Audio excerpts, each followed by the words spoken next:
Buenas tardes, bienvenidos al ciclo de actividades por videoconferencia que brinda el Colegio Público de Abogados de la Capital Federal. Hoy, como actividad organizada por el Café Jurídico, contamos con el doctor Marcos Córdoba, que nos hablará de la legítima en la planificación sucesoria. Les recomendamos que mantengan los micrófonos en silencio para evitar interferir en la locución del expositor y de surgir alguna pregunta, la realicen vía chat. Ahora sí, le damos la palabra al doctor. Bienvenido. Bueno, buenas tardes. Muchísimas gracias al Café Jurídico. Muchísimas gracias al Colegio Público de Abogados. Y reitero siempre mi agradecimiento, que no es una fórmula protocolar. Yo agradezco poder estar con mis colegas conversando de aquellas cuestiones que hacen al interés general. Los abogados somos aquellos que han elegido una profesión por la cual nos dedicamos a atender las necesidades de los demás. Es una profesión solidaria. Cuando nosotros estamos en ejercicio profesional, estamos procurando resolver cómo hacer que se le reconozcan los derechos a quienes recurren a nosotros asistencia. Ese es ejercicio de la solidaridad, porque la solidaridad es ponerse en el lugar o en la necesidad de otro, y es lo que hacemos permanentemente. Cuando puedo concurrir a estas charlas en el Café Jurídico me siento en plenitud, es mi vocación, el poder estar conversando con mis colegas sobre cómo construir el derecho. ¿Por qué digo cómo construir el derecho? Porque las modificaciones, las alteraciones y la evolución del derecho surge generalmente como consecuencia de las peticiones de los abogados. Son los abogados los que le habilitan a los jueces a el dictado de sentencias, y los jueces dictan las sentencias en términos generales, hay excepciones, dentro del límite de las peticiones de las partes. Si no, estarían incurriendo en pronunciamientos ultra petita. Son los abogados los que le dicen al juez qué es lo que corresponde, por qué corresponde, y con eso van provocando el funcionamiento adecuado del derecho. Los jueces hacen la jurisprudencia con la materia que proveen los abogados. Por eso es que nuestra tarea es fundamental, y por eso es que incluso hoy yo no voy a traer conclusiones, no voy a traer conclusiones propias. A mí nunca me interesó que nadie dijese que aplica la doctrina de Marcos Córdoba. A mí lo que me interesa es juntarme con las personas que piensan en derecho, piensan el derecho adecuadamente para asistir a los demás, y la forma más útil de utilizarlo. En el tema que se me adjudicó hoy, referido a la planificación sucesoria y la legítima, hay algunas cuestiones que son sumamente interesantes en el nuevo Código Civil. Interesantes, a ver, por lo positivo, pero también es interesante atender qué es lo defectuoso de la estructura jurídica de la ley, que como abogados tenemos que enderezar, tenemos que corregir y tenemos que poder salvar. Muchas veces nos encontramos nosotros con reglas, con normas, con doctrinas de autores o de jueces que no son las apropiadas para resolver problemas de la sociedad. Y ahí es donde nosotros empezamos a pensar cómo hacer para que, a pesar de eso, poder dar solución a los problemas. No es el momento de realizarle críticas a la ley, al Código Civil y Comercial. Ya es ley, ya es obligatorio, ya es exigible. Ya no es el momento de eso. Es el momento de decir cómo lo aplico para que sea lo más útil posible, a pesar de tener deficiencias o no. A eso es que apuntamos este numeroso grupo de personas. Ustedes piensen que en este momento somos más de un centenar de personas reunidos en un mismo tiempo para dar soluciones sobre cuestiones que generalmente no hay aportes de la doctrina. Si ustedes se fijan, del derecho sucesorio se escribe poquísimo. Revisen si quieren publicaciones como La Ley, Jurisprudencia Argentina, el Derecho, van a ver la enorme cantidad de páginas que hay escritas sobre responsabilidad médica, por ejemplo. Y la responsabilidad médica es un subpunto de un punto de una materia. Y ahora comparen eso con lo que hay escrito de sucesiones y van a ver que en Argentina no hay producción sucesoria. Para que se den una idea, la última tesis doctoral de sucesiones que se aprobó en la Universidad de Buenos Aires, una de las mejores 50 facultades de Derecho del país, la última tesis de sucesiones que se aprobó fue la mía en el año 1994. Y desde el año 1960, de la década del 60, no se aprobaba ninguna tesis de sucesiones. Porque no hay producción en sucesiones. No hay. No se trabaja en sucesiones. No hay suficiente cantidad de expertos en sucesiones. Sin embargo, para los abogados siempre poder tener una buena sucesión les ha resultado atractivo. Pero no hay una dedicación a la construcción del derecho sucesorio. Por eso es que estoy tan entusiasmado con esta charla y por eso es que voy a entrar en esto. Primero, ¿qué es la legítima y qué es la planificación sucesoria? ¿Qué novedades hay sobre la planificación sucesoria? Si ustedes leen el Código Civil y Comercial, olvidémonos del Código Civil, a pesar de que muchas veces lo van a utilizar, porque el derecho de fondo aplicable a las sucesiones de personas que murieron antes del 1 de agosto del año 2015, se van a regir por el Código Civil. De las personas que murieron después del 1 de agosto del 2015, se van a regir por el Código Civil y Comercial. El Código Civil establecía que habiendo descendientes, la porción legítima y la porción disponible eran distintas de las que rigen hoy. Cuando había descendientes, la porción disponible era tan solo de 1/5 de la sucesión, 1%. Y quedaba reservado para los descendientes 4/5 de la herencia. En el nuevo código, la porción disponible es 1/3 si hay descendientes y 2/3 se reservan para los descendientes. El nuevo código también modificó la porción legítima de los ascendientes respecto de la conjugación con la porción legítima del cónyuge. En la actualidad, la porción legítima del cónyuge y de los ascendientes es de 1/2.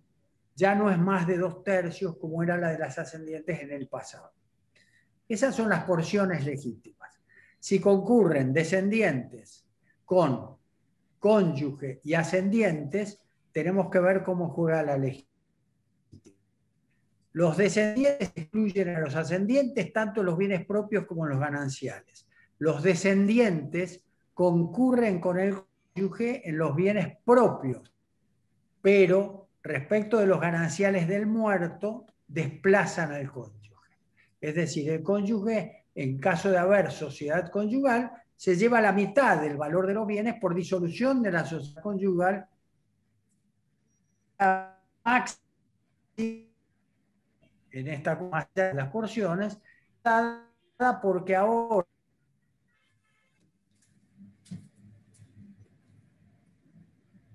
considero mucho valor, muchísimos años, yo ya 10 años antes de poder introducir esta norma en el nuevo código, había escrito en un libro español sobre la necesidad de crear una mejora en favor de los discapacitados. Hoy, las porciones legítimas, tanto de los descendientes involucrados, pueden ser alteradas herederos con discapacidad. ¿Por qué? Porque si hay ascendientes o descendientes con discapacidad, el causante puede disponer de la herencia para dársela al discapacitado.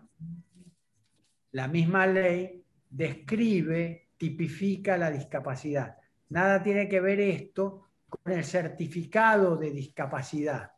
esta es una discapacidad que tiene que merituar el juez del sucesorio y que es una discapacidad amplia, no es una discapacidad exclusivamente laborativa, es una discapacidad amplia. En ese caso, 1/3 de la herencia, el juez lo puede dejar destinado para ascendientes o descendientes. ¿Qué ocurre? Plantéense casos concretos. Si una persona tiene 3 hijos y uno de ellos es discapacitado, a través de un testamento, a través de un fideicomiso, puede disponer a favor de ese discapacitado 1/3 de la herencia. Supongamos que la herencia tiene un valor, vamos a poner un valor simplemente ejemplificativo, un valor 100. De esos 100, el causante puede disponer 33,33 en favor del discapacitado. Y los otros 66,66 van a quedar para los herederos según su llamamiento. Si son descendientes, y son 3 descendientes, ese 66,66 se va a dividir por 3, es decir, 22,22 para cada uno. En ese caso, el causante se llevaría los 33, el discapacitado, los 33,33 con que lo han mejorado, más el 22% de remanente. En ese caso, el discapacitado se llevaría un 55% de la sucesión. ¿Qué ocurre si el causante, además de esa disposición de mejora específica en favor del discapacitado, quiere disponer de la porción de libre disponibilidad, no aquella que es solo para discapacitados, no la del 2448? El causante tiene 1/3 libre. Entonces, de los 100, el causante puede disponer 33,33 para cualquier persona, otro 33,33 o hasta un 33,33 para el discapacitado. Pues eso son, dice que puede disponer de 1/3, puede disponer de hasta 1/3, podría disponer de un quebrado mucho menor. En lugar de disponer de 1/3, un noveno o de un octavo o de un sexto. Siempre es esto como un tope. Pero vayamos al tope máximo. El causante podría dejar un 33,3, otro 33,33 para el discapacitado y habría un remanente de 33,33 para dividir entre los 3 herederos. Los 3 herederos, uno es el discapacitado, que va a tener 11%, con lo cual va a sumar un 44,44%.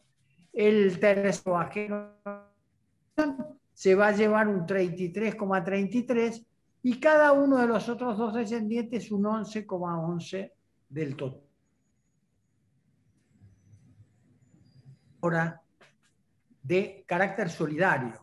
En las familias donde hay discapacitados, generalmente existe ayuda de los dueños del patrimonio que luego se convierte. ¿Qué va a pasar con sus hijos discapacitados el día que ellos no estén más? El día que va a ser cargo de ellos. Existe una preocupación por ellos, pero también existe una preocupación de los otros. Esta es una de las cuestiones que los abogados tenemos que atender. Es decir, la posibilidad de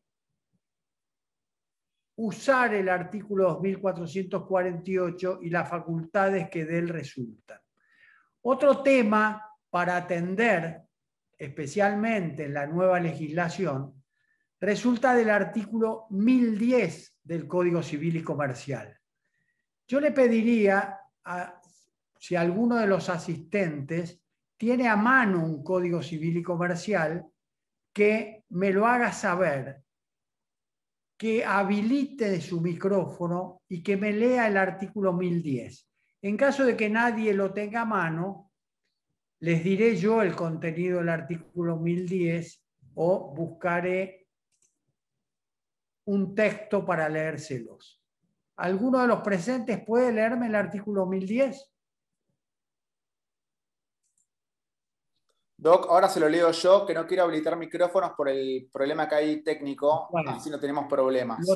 ¿Lo tenés a mano? Y si no, yo lo busco acá, tengo mi biblioteca atrás. Si lo tiene a mano, genial. Si no, lo buscamos. Deme un minuto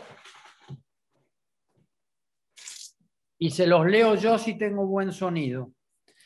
Les pido, por favor, que presten atención, porque existe actualmente un creciente interés por la planificación sucesoria, que ha estado habilitada fundamentalmente en una norma que no está contenida en el libro de las sucesiones. Es una reforma que está contenida en aquel sector del código que se dedica a los contratos. Y textualmente dice, herencia futura. La herencia futura no puede ser objeto de los contratos, ni tampoco pueden serlo los derechos hereditarios eventuales sobre objetos particulares, excepto lo dispuesto en el párrafo siguiente u otra disposición legal expresa. La norma que acabo de leer, que dice que la herencia futura no puede ser objeto de los contratos, ni tampoco de derechos hereditarios eventuales, se reitera en su nido y en su significado dentro del libro de sucesiones. Lo que no se reiteran son las excepciones que voy a leer a continuación y que son una novedad en el derecho argentino, y si bien yo he sido coautor del libro de sucesiones del Código Civil y Comercial, lo redacté con el doctor Francisco Magín Ferrer a lo que fue el texto original, no intervine en la creación de esta norma, que creo yo que pueden trabajarla mucho los abogados en la medida que atiendan cuáles son los problemas de su aplicación en los límites establecidos por el artículo, si es que el profesional no amplía los recaudos más allá de lo que exige la ley. El profesional, si le quiere dar certeza a la persona que recurre a él para que lo aconseje, para que lo guíe, para que redacte, tiene que aplicar más elementos que los que exige la ley. Solo con eso puede mejorar la certeza del resultado. La segunda parte del artículo agrega, ya habíamos dicho que no podía haber pacto sobre herencia futura. Hasta la vigencia del nuevo código, el pacto sobre herencia futura se consideraba contrario a la moral. Hasta en las cuestiones ciudadanas, hasta en los tangos, se decía, nadie se prueba las pilchas de la gente hasta que no se haya muerto, nadie se anticipa, nadie está esperando que otro se muera para poder beneficiarse. Sin embargo, el legislador, que les aclaro que no fui yo en este caso, ha considerado algo que es razonable. A ver, los valores, los principios y las éticas cambian con los tiempos según las necesidades de la sociedad. Hoy, el legislador ha considerado que es preferible, por ejemplo, sostener las fuentes de puestos de trabajo más allá de la muerte del fundador de las fábricas, de las empresas, de los trabajos. Muchas veces, al morirse una persona, no hay una planificación que permita la continuidad y se pierden fuentes de trabajo, se reparten a veces establecimientos industriales de manera tal que no les resulta apto a los empresarios continuar con ellos, porque se achican las utilidades económicas, etc. Y entonces el legislador dice, bueno, esta nueva moral se preocupa no de que el pobre causante no se sienta ofendido de que están usando sus cosas antes de que se muera, sino que esta nueva moral ha preferido atender a aquellas personas que van a sostener aquello que es con lo que mantiene a su familia. Y dice, los pactos relativos, están permitidos, los pactos relativos a una explotación productiva o a participaciones societarias de cualquier tipo, con miras a la conservación de la unidad de gestión empresaria, con miras a la conservación de la unidad de la gestión empresaria o a la prevención o solución de conflictos. Pueden incluir disposiciones referidas a futuros derechos hereditarios y establecer compensaciones en favor de otros legitimarios. Estos pactos son válidos, sean o no parte el futuro causante y su cónyuge, si no afectan la legítima hereditaria, los derechos del cónyuge ni los derechos de terceros. Vamos a sintetizar y vamos a ejemplificar. Una persona, una familia, pensemos en una familia tipo, en este ejemplo, o pensemos en un señor, una señora, dos señores, dos señoras que han formado una familia y tienen hijos y tienen una empresa, tienen una unidad productiva agropecuaria, rural, tienen una empresa dedicada a emprendimientos financieros o de la construcción, y sus hijos se enteran que existe el artículo 1010. Dicen, ¿por qué no hacemos un pacto sobre herencia futura? A ver, ¿cuántos hermanos somos? Y bueno, somos 3. Pensemos, a ver, hay 2 varones, una mujer. Se juntan los 2 varones y dicen, che, pero para hacer el pacto sucesorio, ¿en qué instrumento debo hacerlo? ¿Tengo que ir a un escribano? No, a ver, yo revisé todo el código y no dice que la forma es el instrumento público. Y cuando la ley no impone una solemnidad o una forma determinada, lo puedo hacer por cualquier forma. Así que voy a ir al estudio de mi abogado y le voy a preguntar. Y le voy a preguntar al abogado, a ver, doctor, dígame, ¿puedo hacer con mi hermano un pacto sobre la herencia de mi papá que tiene una fábrica de vasos? Fabrica vasos y tazas, está a nombre de él la empresa, está casado, mi madre vive, pero la fábrica la fundó él, es de él. ¿Podemos hacer con mi hermano un pacto? Y el abogado le va a decir, a ver, espera un minuto que voy a leer el artículo 1010. El artículo 1010 dice que los pactos serán válidos sean o no sean parte el causante y su cónyuge. Lean el 1010 y van a ver qué dice eso. Con lo cual, nosotros abogados le vamos a decir, no, mire, no es imprescindible que venga ni el causante ni el cónyuge del causante. No es necesario que venga ni su papá, que todavía no es causante porque está vivo, ni la mujer de su papá, porque lo dice expresamente la ley. Ah, perfecto, doctor. Entonces, dígame una cosa.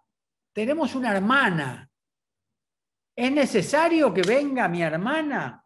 A ver, esperen que voy a abrir el código de nuevo, porque me parece que cuando leí no era necesario. Y a ver, miren, acá lo que dice es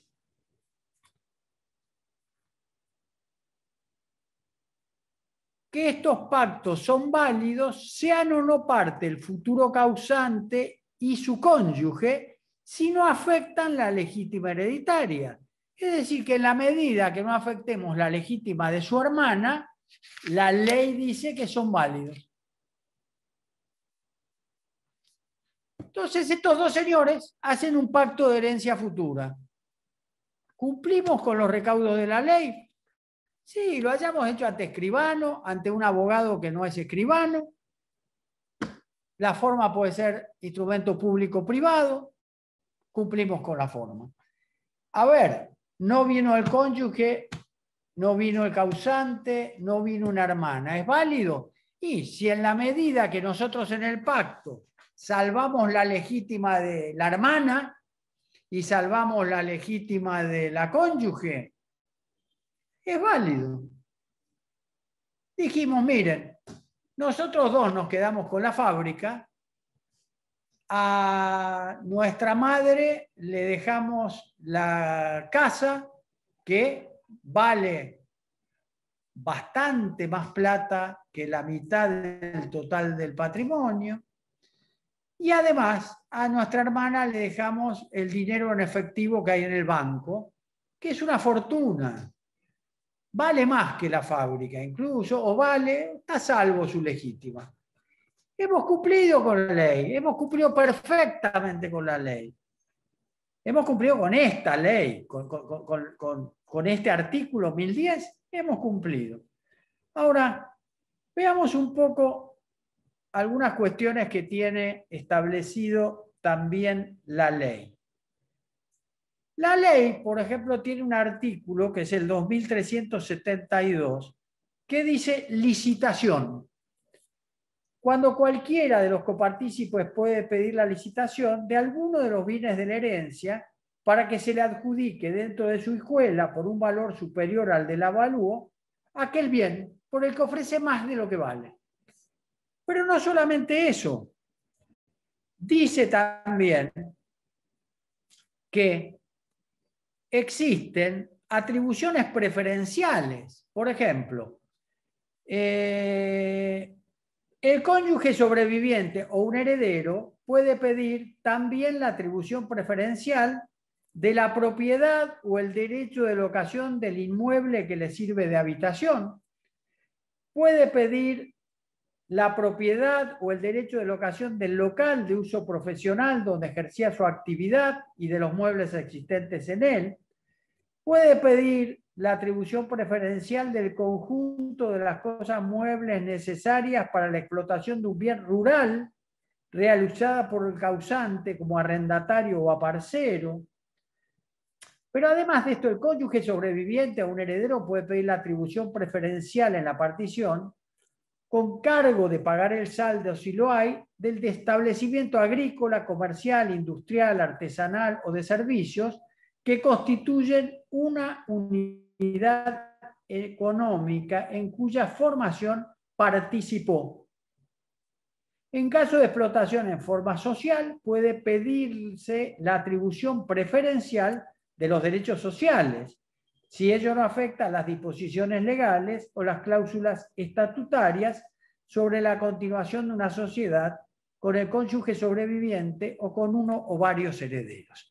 En definitiva, estos dos herederos o tres herederos o cuatro herederos hicieron su pacto.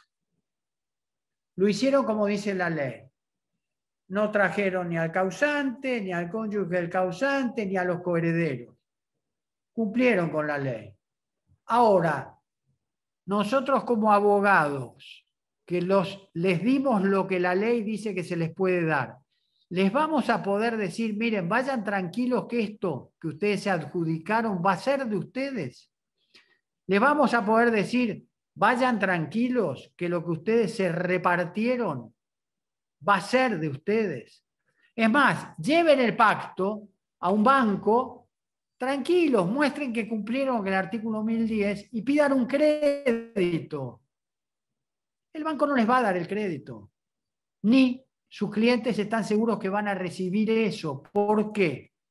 Porque puede ser que el causante que se enteró de que se había hecho ese pacto en el que no participó, se ofenda y diga, ah, qué bien, se están repartiendo mis cosas, están pensando en que cuando yo me muera se van a enriquecer con lo mío. ¿Saben qué voy a hacer? Voy a hacer una partición por testamento. Y como es la voluntad del dueño de la cosa, la voluntad del dueño de la cosa prevalece sobre la voluntad de algunos coherederos. Puede ocurrir que no, el causante ni se enoje. Puede ocurrir, es más, que el causante vaya y firme y acepte.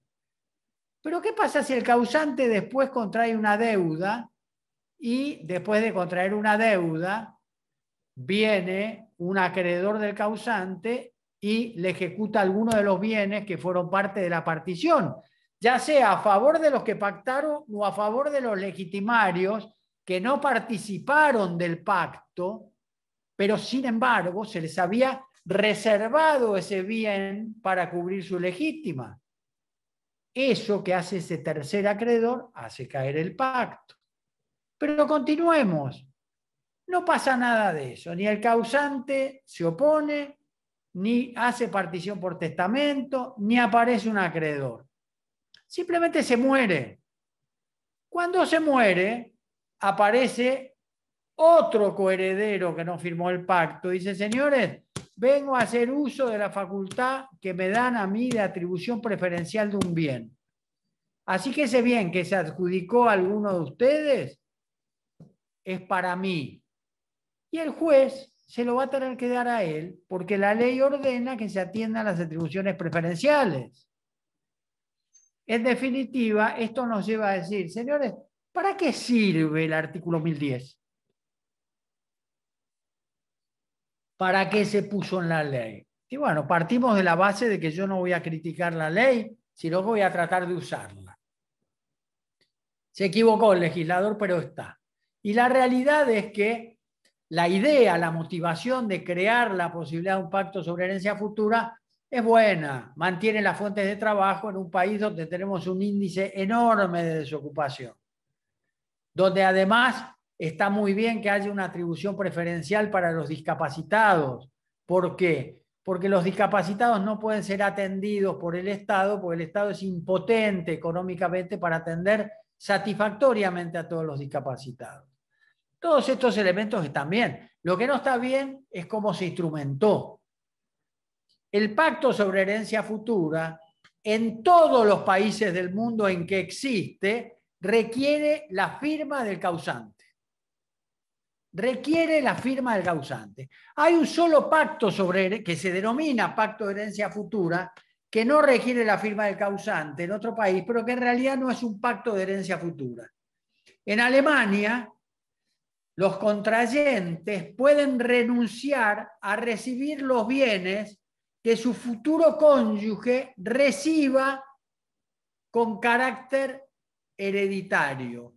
Eso no es un pacto de herencia futura, es simplemente una renuncia anticipada a recibir determinados bienes, es decir, los bienes propios, que se adquieran por sucesión, por transmisión. ¿Por qué ponen esto en Alemania? Porque en Alemania las grandes fortunas tienen miedo que alguien se case con sus hijos para quedarse con parte del patrimonio familiar.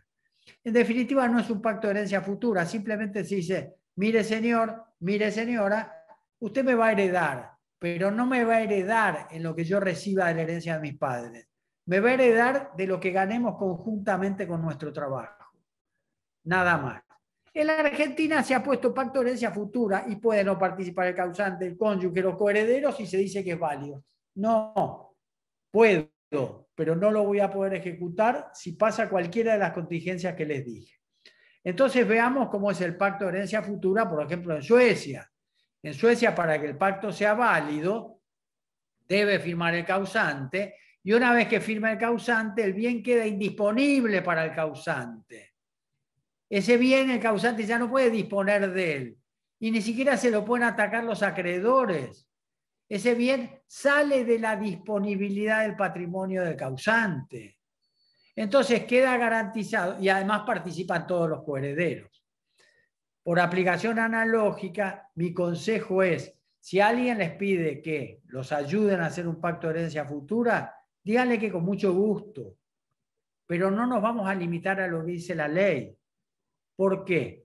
Porque vamos a pedir que venga el causante, vamos a pedir que venga el cónyuge del causante, vamos a pedir que vengan todos los coherederos y que lo suscriban, porque después no van a poder ellos ir contra sus propios actos e intentar revocarlo o desconocerlo. No obstante ello, nos van a quedar algunas situaciones que no vamos a poder atender sin cierto grado de peligro. Por ejemplo, que luego de firmado el pacto, alguno de los coherederos se discapacite y en consecuencia de ello el causante le deje una mejora. O no vamos a poder atender adecuadamente si el causante ha tenido algún hijo que estos otros hijos no conocían y que aparece después de su muerte y viene a plantear, señores, yo no participé del pacto, pero de cualquier manera, con salvarle su legítima, se puede hacer que se conserven las consecuencias del pacto sobre herencia futura. Alguna complicación mayor nos las han traído los legisladores en la última etapa del tiempo.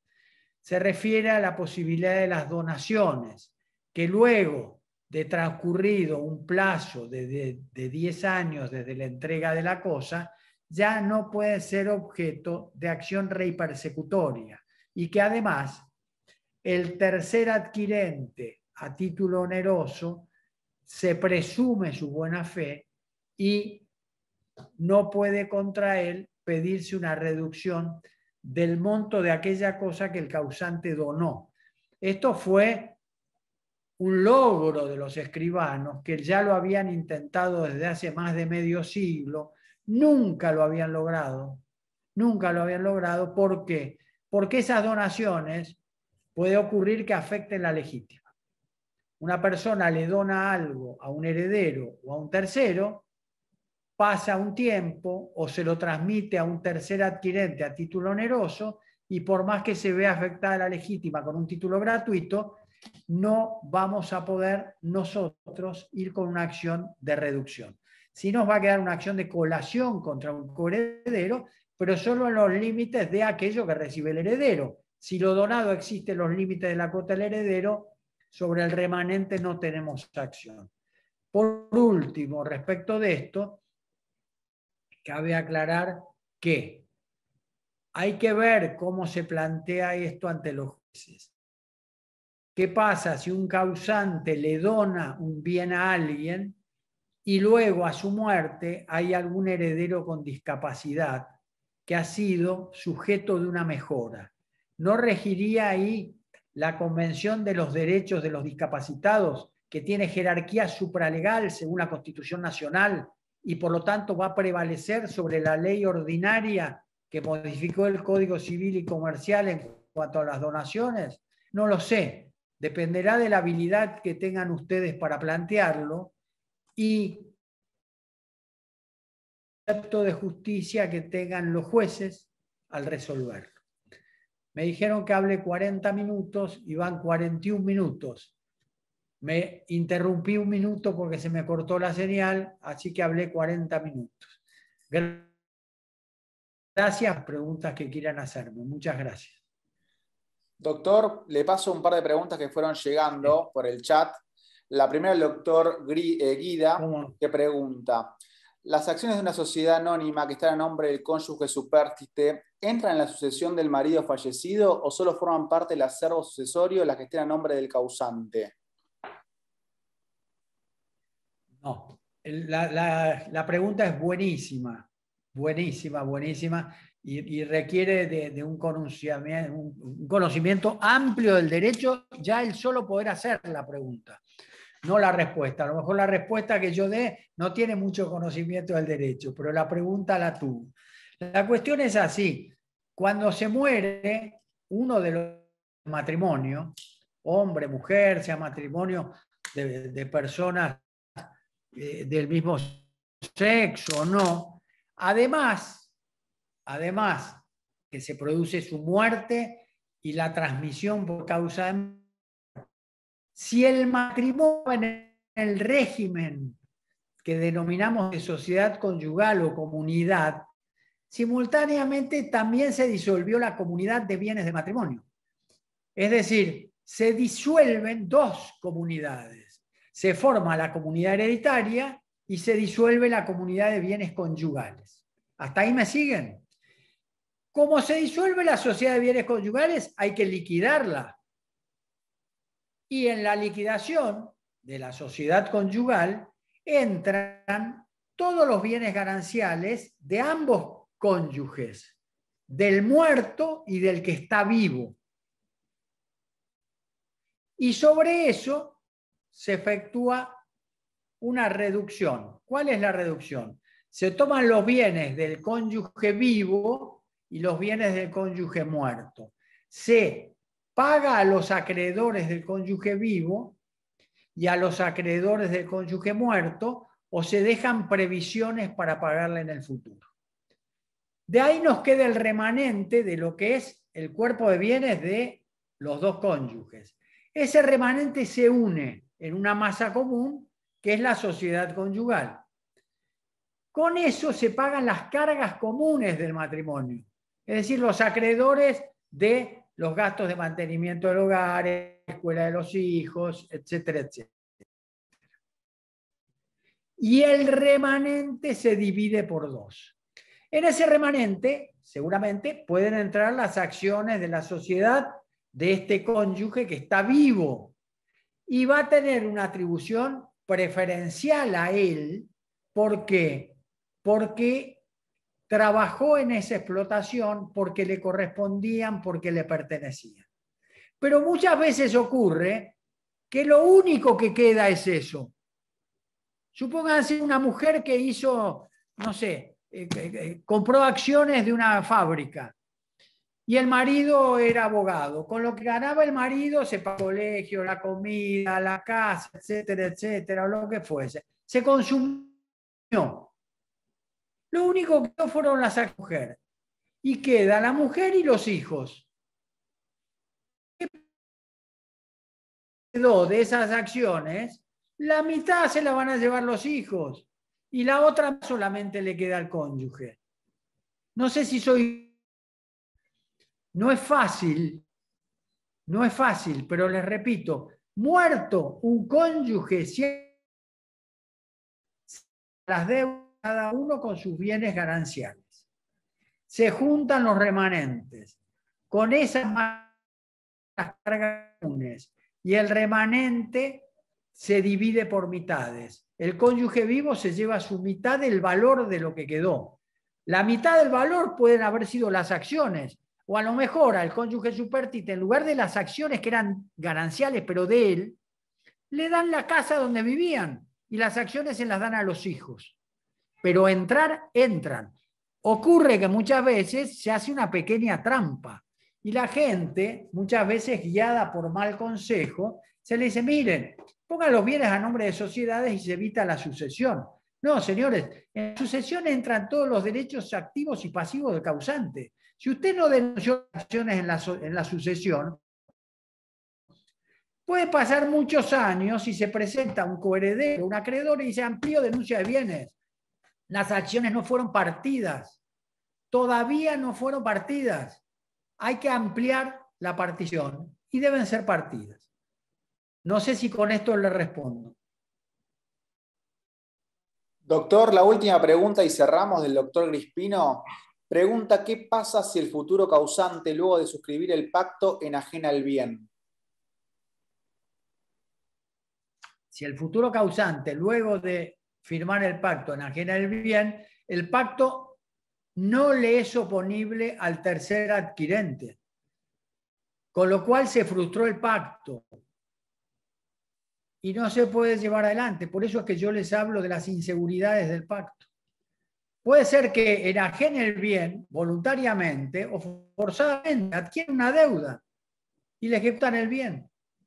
Es decir, en ese caso, los coherederos tal vez hasta le pueden iniciar una acción de daños si con esa promesa incumplida les causa un daño.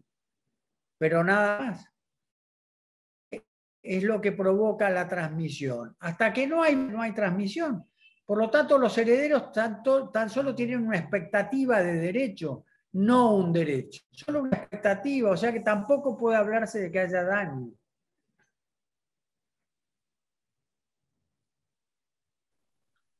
Bueno, doctor, con esta pregunta vamos por finalizar la charla. Le agradezco un montón por su presencia. Un placer, como siempre, contar con usted. Muchísimas gracias a todos. Muchas gracias.